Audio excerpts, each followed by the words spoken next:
आनंद मठ। आनंद मठ और ऋषियों की अनमोल धरोहर को संजोएं।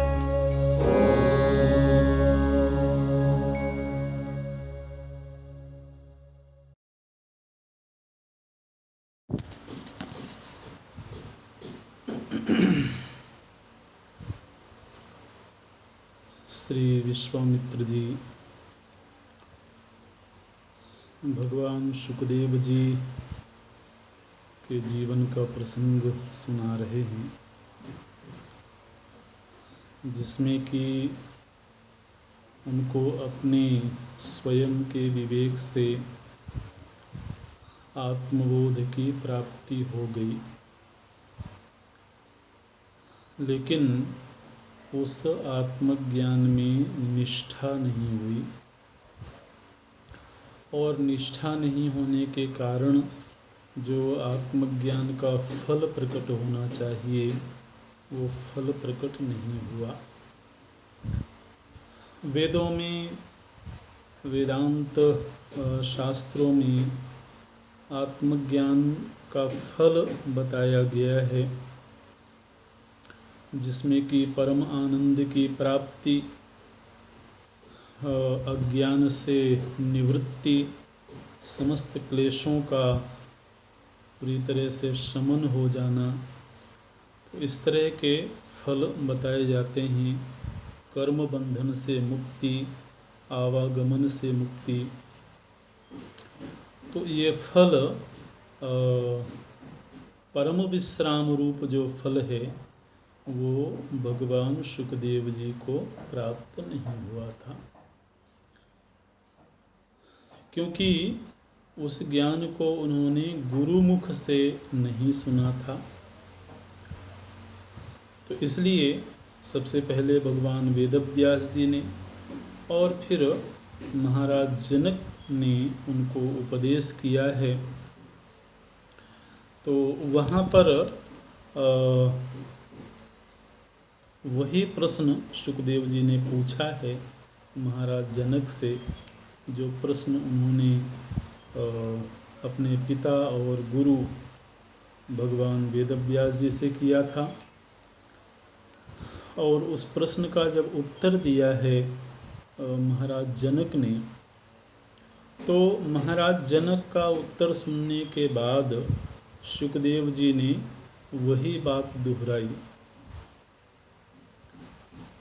उन्होंने कहा कि स्वयमेव मया पूर्वम एतज् ज्ञातं विवेकतः एतदेव च पृष्ठेन पित्रा मे समुदाहृतम् भवताप्येष एवार्थः कथितो वाग्विदाम्बर एष एव च वाक्यार्थः शास्त्रेषु परिदृश्यते। महाराज जनक का उपदेश श्रवण करने के बाद शुकदेव जी क्या बोलते हैं? बोले कि ये जो ज्ञान आपने मुझे दिया है, यह ज्ञान मैंने स्वयं के विवेक से पहले प्राप्त कर लिया था। स्वयमेव मया पूर्वम एतज् ज्ञानम विवेकतः, अपनी ही विवेक से मैंने यह ज्ञान प्राप्त कर लिया था। और फिर एतदेव च पृष्ठेन पित्रा मे समुदाहृतम्, और फिर इसी ज्ञान का उपदेश मेरे पिताजी ने मुझे किया था, और अभी आपने भी उसी ज्ञान का उपदेश किया है। भवताप्येष एवार्थः कथितो वाग्विदाम्बर, और इसी ज्ञान का उपदेश हमारे समस्त शास्त्रों में देखा जाता है, वेदों में इसी ज्ञान का उपदेश देखा जाता है। तो यथायं स्वविकल्पोत्थः स्वविकल्प परीक्षयात क्षीयते दग्ध संसारो निसार इति निश्चयः। तो क्या ये वही ज्ञान है जिससे कि संसार से आत्यंतिक मुक्ति हो जाती है? क्या ये वही ज्ञान है जो जीवन मुक्ति प्रदान करता है। तो महाराज जनक ने कहा कि निश्चित रूप से जो ज्ञान हमने आपको दिया है और जो कि आपको पहले से ही प्राप्त है, यही ज्ञान जीवन मुक्ति प्रदान करता है। न अतः परतरः कश्चित् निश्चयोऽस्त्यपरो मुने स्वयमेव त्वया ज्ञातं गुरुतश्च पुनः श्रुतम्। हे मुनि, निश्चित रूप से आपने अपने विवेक से जो ज्ञान प्राप्त किया था और फिर आपके पिता के द्वारा और फिर मेरे द्वारा भी जिस ज्ञान का उपदेश हुआ है, इसके अतिरिक्त और कोई ज्ञान नहीं है। यही परम बोध है और यही बोध जीवत्व को भंग करता है।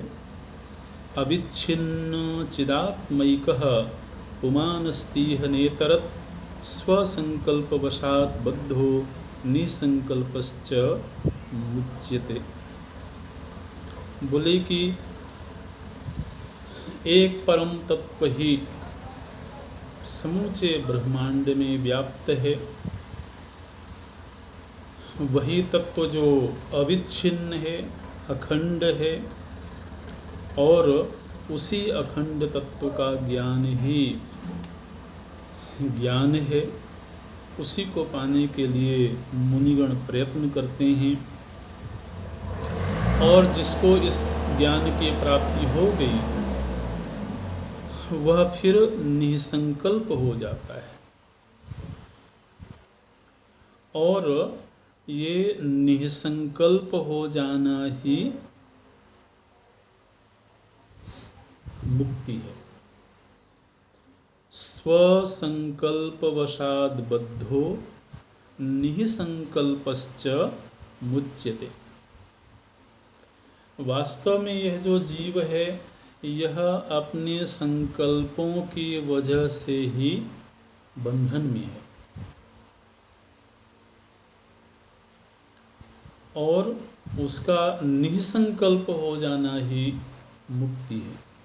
देखिए, ये एक बंधन और मुक्ति की परिभाषा महाराज जनक ने दी है। स्वसंकल्पवशात् बद्धः और निसंकल्पश्च मुच्यते।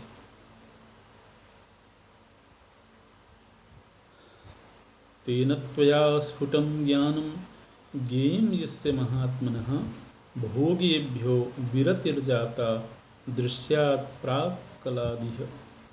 बोले कि हे महात्मन्न, हे ब्रह्मन्न, ये सुखदेव जी के लिए महाराज जनक बोलते हैं कि उसी परमात्म तत्व का आपको स्फुट रूप में, स्पष्ट रूप में ज्ञान प्राप्त हुआ है, और उस ज्ञात तत्व को जान करके ही आप हर प्रकार के भोगों से विरक्त हो गए हैं।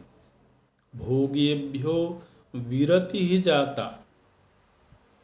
समस्त सांसारिक भोगों से आपको वैराग्य की प्राप्ति हो गई है।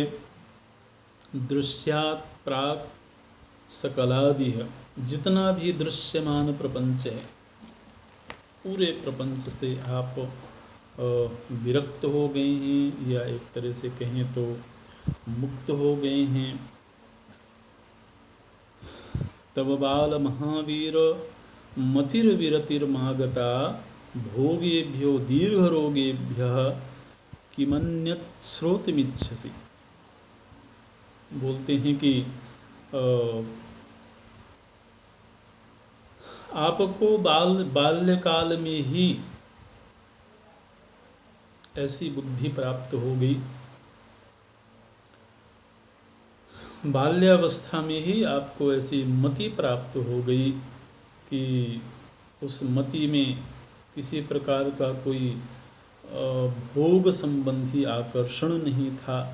तो एक तरह से आप बाल योगी हैं, बाल्यकाल से ही आप विरक्त हैं। यह भोग की इच्छा एक महारोग है। भोगेभ्यः दीर्घ रोगेभ्यः।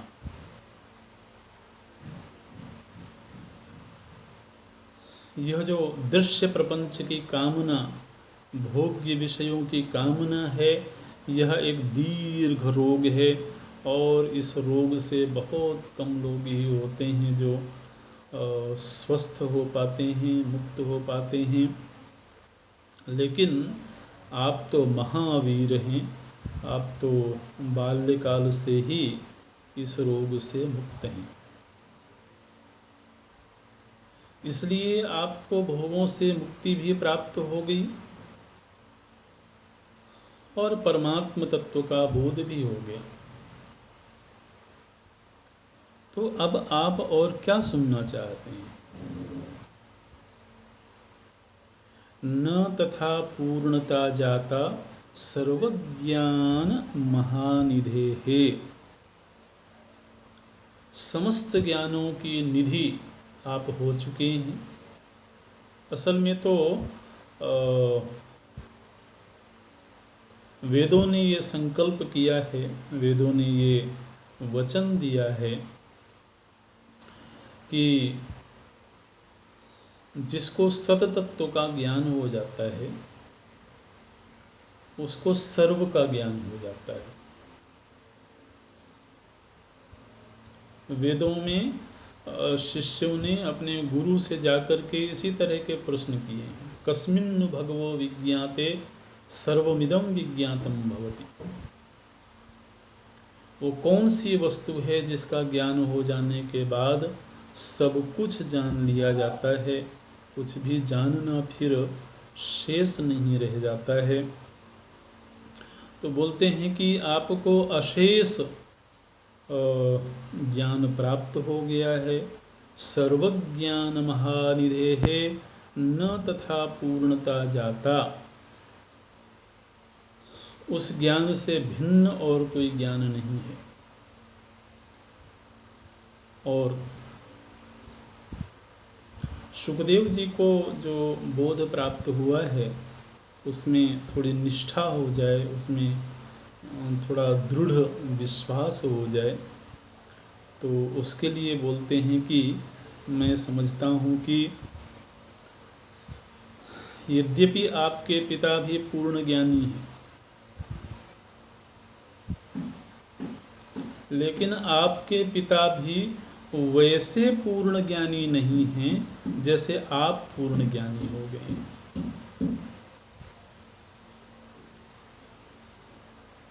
माने आप अपने पिता से भी बढ़ चढ़ करके हो गए। अच्छा,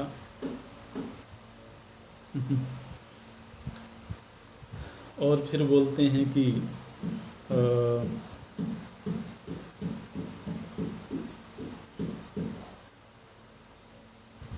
मैं आपके पिता से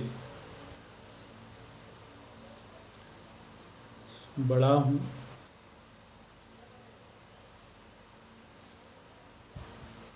लेकिन इस समय पर मैं ये कहना चाहता हूँ कि आप मुझसे भी आगे निकल गए हैं।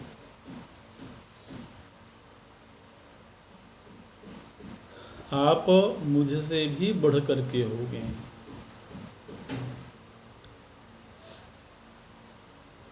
और इस वक्तव्य का जो मुख्य हेतु देते हैं महाराज जनक, वो बोलते हैं कि व्यासात अधिक एवाहम व्यास शिष्योसि तत्सुतः भोगेच्छातान वेनेह मत्तोप्यत्यधिको भवान। बोले कि मुझ में अथवा वो भगवान वेदव्यास जी में तो ज्ञान के पूर्व भोगेच्छा थी,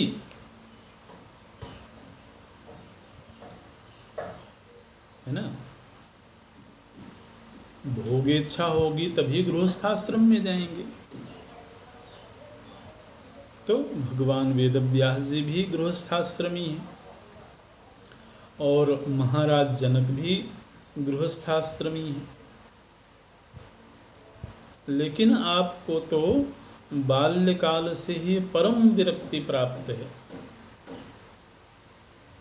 ज्ञान पूर्व भी आप भोगों से विरक्त हैं। इसलिए मैं ये समझता हूँ कि आप मुझसे भी बढ़ कर के हैं और आप अपने पिता भगवान वेद व्यास जी से भी बढ़ कर के हैं। प्राप्तव्यमखिलं भवता पूर्णचेतसा न दृश्ये पतसि ब्रह्मन्न मुक्तस्त्वं भ्रांतिमुत्सृज। बोलते हैं कि हे ब्रह्मन्न, जो कुछ भी प्राप्तव्य है वो आप पा चुके। प्राप्तम अखिलम प्राप्तव्यम प्राप्तम, जितना जो कुछ भी प्राप्तव्य है वो आपको मिल चुका। भवता पूर्ण चेतसा, आपकी चेतना पूर्णता को प्राप्त हो चुकी है। इसलिए अब आप निश्चिंत हो जाएं, आप कभी भी दृश्य प्रपंच में पतित नहीं होंगे। आप पुनः दृश्य प्रपंच के बंधन में नहीं पड़ेंगे। देखिए, इतना निश्चय, इसको बोलते हैं ना कि एक तरह से मुहर लगा देना, सर्टिफाई कर देना। तो अब वैसे तो ज्ञान जब भी होगा वह स्वसंवेद्य ही होगा। ये एक, जो लोग थोड़ा सा इस प्रसंग में गंभीर हैं वो इस रहस्य को समझ पा रहे होंगे कि ज्ञान हमेशा स्वसंवेद्य होता है। मतलब हमें ही मालूम होता है कि हमें क्या मालूम है ना। लेकिन यहाँ पर महाराज जनक बोल रहे हैं कि मैं जानता हूँ कि तुमको सब कुछ मालूम है। ऐसे बोले कि न दृश्ये पतसि ब्रह्मन्न, हे ब्रह्मन्न, अब आप दृश्य प्रपंच के बंधन में कभी भी नहीं पड़ेंगे, क्योंकि मुक्तस्त्व, आप मुक्त हो चुके हैं। फिर स्वयं की मुक्ति के संदर्भ में आपके भीतर अब किसी प्रकार की भ्रांति नहीं होनी चाहिए। भ्रांतिम उत्सृज अनुशिष्टः स इत्येवं जनकेन महात्मना अतिष्ठत् स शुकस्तूष्णीं स्वच्छे परम वस्तु में। विश्वामित्र जी बोलते हैं कि हे रघुनंदन, इस तरह से महाराज जनक ने जब अपने शिष्य शुकदेव जी के निष्ठा की घोषणा कर दी तो शुकदेव जी शांत हो गए। तूष्णी भाव को प्राप्त हो गए और स्वच्छे परम वस्तुनि तूष्णीम अतिष्ठत सशुकः, वो जो शुकदेव हैं वो परम वस्तु में स्थित हो गए और उसी में उनको निष्ठा प्राप्त हो गई। वीत शोक भया यासः निरीहश्छिन्न संशयः।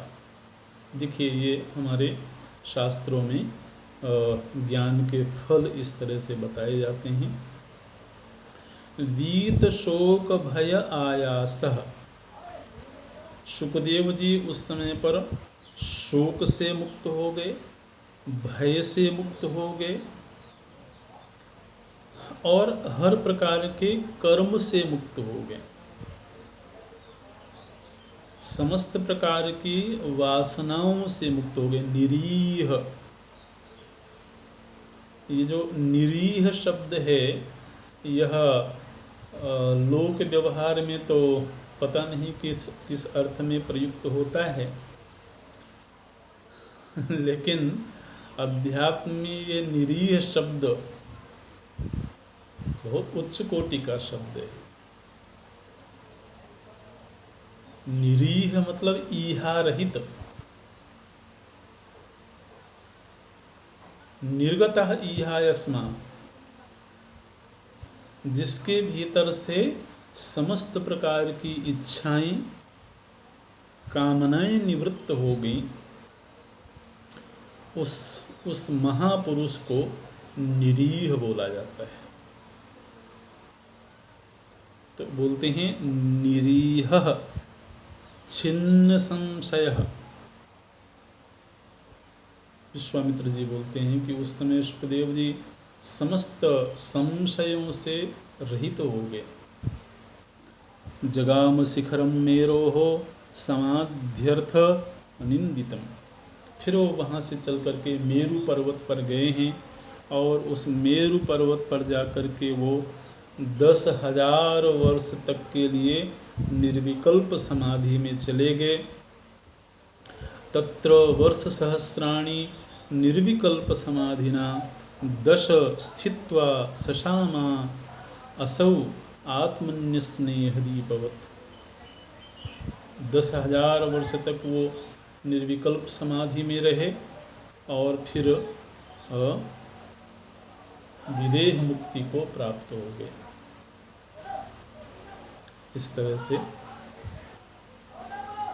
बोलते हैं व्यपगत कलना कलंक शुद्ध स्वयं अमलात्मनि पावने पदेशौ सलिल कण इवाम्बुधौ महात्मा विगलित वासन मेकताम जगाम। ओ सुखदेव जी विषय वासनाओं से पूरी तरह से मुक्त हो गए, अज्ञान का नाश हो गया, परम शुद्ध तत्व को संपन्न हो गए, हर प्रकार के पुण्य और पाप रूप दोनों ही प्रकार के कर्मों के बंधन से मुक्त हो गए, प्रारब्ध आदि कर्म नष्ट हो गए और देह के बंधन से भी मुक्त हो गए। तो ये सुखदेव जी का प्रसंग सुनाया है विश्वामित्र जी ने, दृष्टांत के रूप में सुनाया है। ये जो सुखदेव जी का प्रसंग आया ये एक तरह से एक दृष्टांत है प्रभु श्री राम जी के लिए। बोलते हैं कि हे रघुनंदन ठीक इसी तरह से तस्य व्यासतनूजस्य मलमात्रोपमार्जनम यथोपयुक्तम ते राम तावदेवोपयुज्यते। बोले कि जिस तरह से सुखदेव जी के भीतर केवल अविश्वास रूपी मलिनता रह गई थी, ठीक इसी तरह से आपके भीतर केवल ये अविश्वास रूप मलिनता है, जिसका निवारण गुरुमुख से तत्व का श्रवण करने से हो जाएगी। ज्ञेयम एतेन विज्ञातम अशेषेण मुनीश्वराः स्वदन्ते स्मयि न यद भोगा रोगा इव सुमेध से। फिर वहाँ पर उस सभा में विराजमान जो अनेक ऋषिगण हैं, अनेक मुनिगण हैं, उन मुनियों को संबोधित करते हुए विश्वामित्र जी बोलते हैं कि हे मुनीश्वर, ये जो श्री रघुनंदन हैं ये ज्ञात तत्व को जान चुके हैं, ये कामना रूपी रोगों से मुक्त हो चुके हैं। मैं समझता हूँ कि मुक्ति का जो लक्षण है, मुक्ति का लक्षण यहाँ पर विश्वामित्र जी बताते हैं। ज्ञात ज्ञेयस्य मनसो नूनमेतद्धि रक्षणम न स्वदन्ते समग्राणि भोग वृंदानि यत् पुनः। बोले कि किसी महापुरुष ने परम तत्व को जान लिया, व्यावहारिक रूप में उसकी पहचान क्या है? उसके लक्षण क्या हैं? तो बोलते हैं कि नूनम एतद ही लक्षण, निश्चित रूप से ज्ञात ज्ञेयस्य मनसः, जिसने उस ज्ञात तत्व को जान लिया है, ज्ञेय तत्व को जान लिया है, उसका एक ही लक्षण है, वो ये है कि न स्वदन्ते समग्राणि भोग वृंदानि यत् पुनः, जिसको पुनः भोगों में किसी भी प्रकार की रति नहीं रह जाती। समस्त भोग्य वस्तुओं से परम विरति जिसको प्राप्त हो गई, तो ये एक लक्षण है कि उन्होंने परम तत्व को जान लिया है। भोग भावनया याति बंधो दार्ढ्यम वस्तुजः, तयोपशांतया याति बंधो जगति तानवम। बोले कि जिसके भीतर भी भोग भावना है, तो अभी वह ज्ञानवान नहीं हुआ है, और उस भोग भावना की वजह से ही वह बंधन में है। और जिस दिन उस भोग भावना की शांति हो जाएगी, तयोपशांतया याति बंधो जगति तानवम। असल में ये जो भोग वासना है, यही हमारे संसार का विस्तार करती है, यही गमनागमन को सिद्ध करती है। और जब तक ये भोग वासना रहेगी, तब तक ये देह से देहांतर में गमनागमन होता रहेगा। और ये जो राम हैं, इनके भीतर से ये भोग वासना निवृत्त हो चुकी है। वासना तानवम राम मोक्ष इत्युच्यते बुधैहि। राम जी को बोलते हैं विश्वामित्र जी की, हे राम, बुधैहि विद्वानों ने वासना तानवम मोक्ष इति उच्यते। वासना के तंतु को, वासना के विस्तार को काट देना ही मोक्ष माना है। पदार्थ वासना दार्ढ्यम बंध इत्यभिधीयते। और पदार्थों के प्रति, बाह्य विषयों के प्रति जो वासना है, उनको पाने की कामना है, ये कामना ही असल में बंधन है।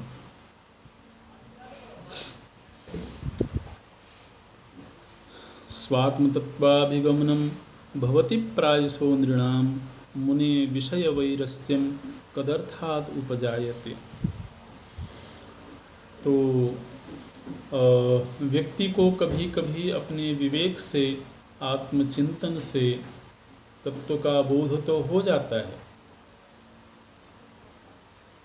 लेकिन बोध हो जाने के बाद भी वह बोध प्रतिबंधित रहता है। वह बोध चित्त में उस परम आनंद को प्रकट नहीं होने देता है, जब तक विषय वासना रहती है। इसलिए ज्ञान के पूर्व अथवा ज्ञान के पश्चात भी, यहाँ पर इस शास्त्र में वैराग्य को बहुत महत्व दिया गया है।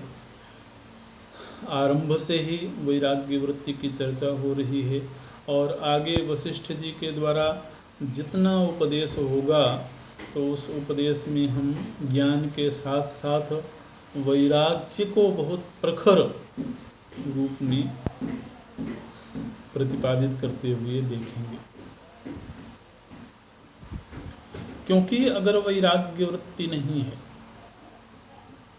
तो इसका मतलब है कि हमने विषयों को कहीं महत्ता प्रदान की हुई है, कहीं उनको सत्य रूप में स्वीकार किया हुआ है, उनके प्रति सुख बुद्धि को हमने स्वीकार किया हुआ है। तो इसलिए ज्ञान के पूर्व भी वैराग्य घटित होता है और ज्ञान के पश्चात भी वैराग्य घटित होता है। बोलते हैं सम्यक पश्यति यह ज्ञः ज्ञात ज्ञेयः स पंडितः न स्वदन्ते बलादेव तस्मै भोगाः महात्मने। जिस पंडित को, जिस महाज्ञानी को सत्य का ठीक ठीक बोध हो गया है, फिर विषय उसको अपनी ओर आकर्षित नहीं कर पाते हैं। विषयों के आकर्षण से वह सर्वथा मुक्त हो जाता है।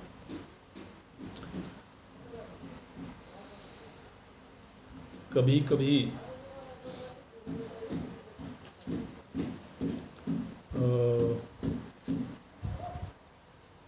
समाज में यशस्वी होने के लिए भी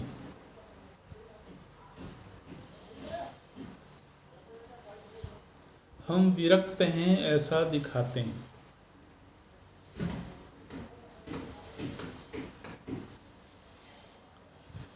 तो इस बात को भी विश्वामित्र जी ध्यान में लाते हैं। बोले कि यशः प्रभृतिना यस्मै हेतुनैव विना पुनः भुवि भोगा न रोचन्ते स जीवन मुक्त उच्यते। स जीवन मुक्त उच्यते, उसको जीवन मुक्त कहते हैं। किसको?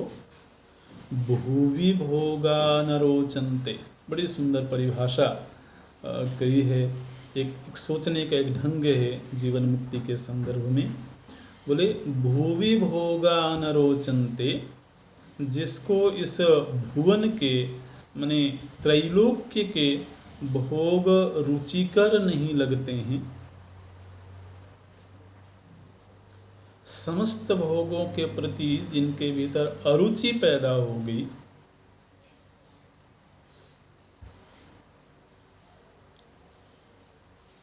गोस्वामी तुलसीदास जी ने जब वैराग्य का वर्णन किया तो वहाँ पर उन्होंने कहा कि कहिए तात सो परम विरागी, तृण सम सिद्धि तीन गुण त्यागी। और ये बिल्कुल प्रभु श्री राम जी के मुखारविंद से ये बात कहलवाई गोस्वामी जी ने। लक्ष्मण जी को उपदेश करते समय प्रभु श्री राम जी ने ये वैराग्य को परिभाषित किया। बोले कि कहिए तात सो परम विरागी। बोले कि हे तात, वो परम विरक्त है जो तृण सम सिद्धि, जिसने समस्त लौकिक सिद्धियों को तृण के समान समझ लिया है और त्रिगुणों से बने हुए समूचे प्रपंच का जिसने मन से त्याग कर दिया है। तृण सम सिद्धि तीन गुण त्यागी।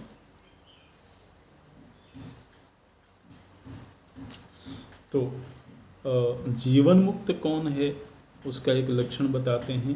भुवि भोगा न रोचन्ते, संसार के भोग जिसको रुचिकर नहीं लगते हैं, और रुचिकर नहीं लगने का कोई हेतु नहीं है। देखिए, तो उसका निषेध कर देते हैं। यशः प्रभृतिना हेतुनैव, यशस्वी होने का हेतु है इसलिए विषयों से विरक्त हैं, ऐसा नहीं। मान सम्मान आदि प्राप्त करना है इसलिए विषयों से विरक्त हैं, ऐसा नहीं। निर्हेतुक चित्त में वैराग्य का उदय हो गया है, वो जीवन मुक्त हैं। ज्ञेयं यावन्न विज्ञातं तावन्न जायते विषयेषु अरतिः जन्तोः मरु भूमौ लता यथा। जिस तरह से मरुस्थल में लता नहीं उग सकती है, ठीक इसी तरह से जिस चित्त में वैराग्य नहीं है, उस आसक्त चित्त में ज्ञान का उदय नहीं हो सकता है। और आप में हम देख रहे हैं कि आप में प्रबल वैराग्य है, आप पूर्ण विरक्त हैं, इसलिए आपके भीतर ज्ञान भी प्रकट हो गया है। अतएव विज्ञात ज्ञेयं विद्युर्गोदवः। मुनियों को संबोधित करते हुए बोलते हैं कि ये जो रघुनंदन हैं, इनको तत्व का ज्ञान हो गया है, इसीलिए इनको अब कोई भी ऐश्वर्य रमणीय नहीं लग रहा है। लेकिन इनके भीतर जो कुछ अविश्वास रूप मलिनता है, उस मलिनता का निवारण करने के लिए हम इस सभा में विराजमान श्री वशिष्ठ जी से निवेदन करते हैं कि वो राम जी को तत्व का उपदेश करें। रामो यद अंतर्जानाति तद्वस्तु इति एव सन्मुखात आकर्ण्य चित्त विश्रांतिम आपनोत्येव मुनीश्वराः। राम जी को जिस तत्व का ज्ञान है, जब वो उसी ज्ञान को अपने गुरु के मुखारविंद से श्रवण कर लेंगे तो इनको परम विश्रांति की प्राप्ति हो जाएगी। जिस प्रकार से राम जी को परम विश्रांति की प्राप्ति हो, मैं वशिष्ठ जी से, भगवान वशिष्ठ जी से, देखिए विश्वामित्र जी वशिष्ठ जी के लिए भगवान संबोधन करते हैं, बोलते हैं कि मैं भगवान वशिष्ठ जी से ये निवेदन करता हूँ कि युक्ति पूर्वक इनको तत्व का उपदेश करें। वशिष्ठ जी ही क्यों? क्योंकि ये जो वशिष्ठ जी हैं, ये रघूणामेव सर्वेषां प्रभुः कुलगुरुः सदा सर्वज्ञः सर्वसाक्षी च त्रिकाल अमल दर्शनः। एक ज्ञानी महापुरुष दूसरे ज्ञानी का अभिनंदन करता है, उसकी प्रशंसा करता है। बोलते हैं कि ये जो वशिष्ठ जी हैं, ये समस्त रघुवंशियों के प्रभु हैं, उनके शासक हैं, उनके कुल गुरु हैं और स्वयं में सर्वज्ञ हैं, सर्वसाक्षी हैं और त्रिकाल को जानने वाले हैं, त्रिकालज्ञ हैं। वशिष्ठ भगवन् पूर्वम कच्चित स्मरसियत स्वयं।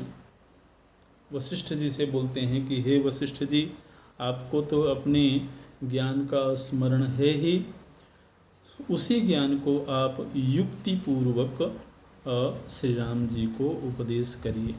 येन युक्तिमता ब्रह्मन् ज्ञाने नियम हि वासना सांसारी नून मायाति समम श्यामेव भास्वता। आप उस ज्ञान का उपदेश करिए जिस ज्ञान को प्राप्त करके संसारी लोग संसार बंधनों से मुक्त हो जाते हैं, और राम जी भी उसी की अपेक्षा करते हैं। यह ऐसा ज्ञान है, देखिए ये थोड़ा आचार्यों के लिए एक हिदायत भी विश्वामित्र जी ने दे दिया। बोले कि अशिष्याय अविरक्ताय यत्किंचित उपदिश्यते तत्प्रयात्य पवित्रत्वं गोक्षीरं स्वदृताविव।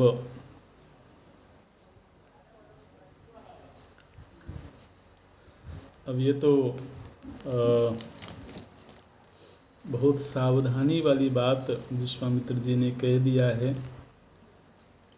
बोले कि यह जो ज्ञान है यह वैराग्य शून्य व्यक्ति को नहीं दिया जाना चाहिए।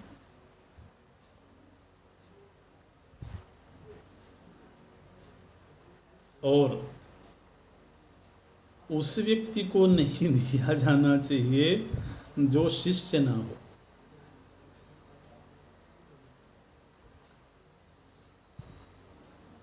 अन्यथा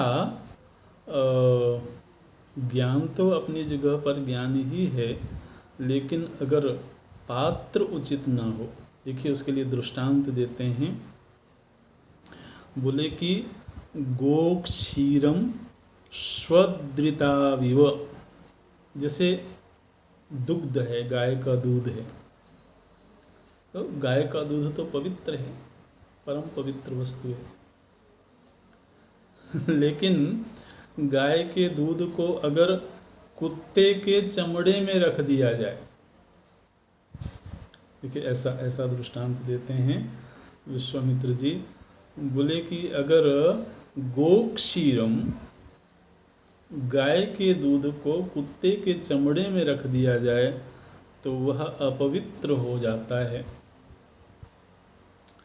ठीक इसी तरह से यह जो ज्ञान है यह अशिष्याय अविरक्ताय, जिसके भीतर शिष्य भाव न आया हो और जिसके चित्त में अभी वैराग्य वृत्ति न आई हो। तो क्योंकि विद्या का अधिकरण तो हृदय है ना, विद्या का अधिकरण तो मन है, बुद्धि है। तो ज्ञान तो अपनी जगह पवित्र है और पवित्र ही रहेगा, लेकिन वह ज्ञान जिस अधिकरण में रखा जाएगा वह अधिकरण यदि अपवित्र है तो फिर उस ज्ञान का प्रभाव नहीं होता है। तो ये बोलते हैं कि ऐसे व्यक्ति को ये ज्ञान नहीं दिया जाना चाहिए, बल्कि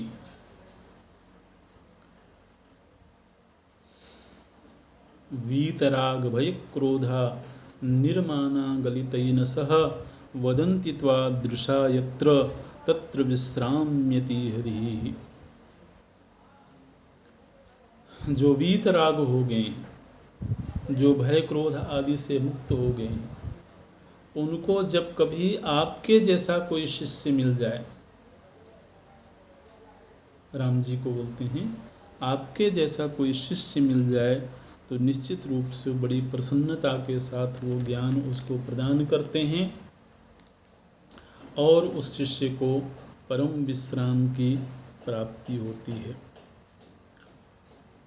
तो इस तरह से जब विश्वामित्र जी ने एक तरह वशिष्ठ जी से निवेदन किया है कि आप इनको उपदेश करिए, तो वशिष्ठ जी ने सहर्ष इस प्रस्ताव को स्वीकार किया है। वशिष्ठ जी बोलते हैं कि मुने यदा दिशसि मे तद अविघ्नं करोम्यहं कह समर्थः समर्थोपि सताम लंघयितुं वचः। वशिष्ठ जी भी विश्वामित्र जी को सम्मान देते हैं और बोलते हैं कि आप हमसे बड़े हैं और आपने एक तरह से मुझे आज्ञा दी है इस कार्य के लिए, तो निश्चित रूप से मैं निर्विघ्न रूप में इस कार्य को संपन्न करूँगा।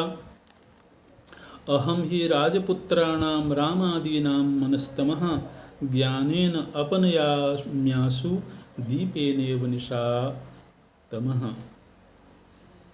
बोलते हैं कि निश्चित रूप से मैं उस ज्ञान का उपदेश इन राजकुमारों को करूँगा। सभी राजकुमारों के लिए वशिष्ठ जी ने कहा है, निश्चित रूप से वहाँ राम जी के साथ और भी राजकुमार उपस्थित हैं। तो वशिष्ठ जी ने इस प्रस्ताव को स्वीकार किया है। अगले सर्ग से वशिष्ठ जी का उपदेश आरंभ होता है। हम अभी यहीं पूरा करते हैं और आपको कुछ सूचना भी देना है, तो अभी चर्चा करते हैं। ओम पूर्णमदः पूर्णमिदं पूर्णात् पूर्णमुदच्यते पूर्णस्य पूर्णमादाय पूर्णमेवावशिष्यते। ओम शांति शांति शांति। हरि ओम। श्री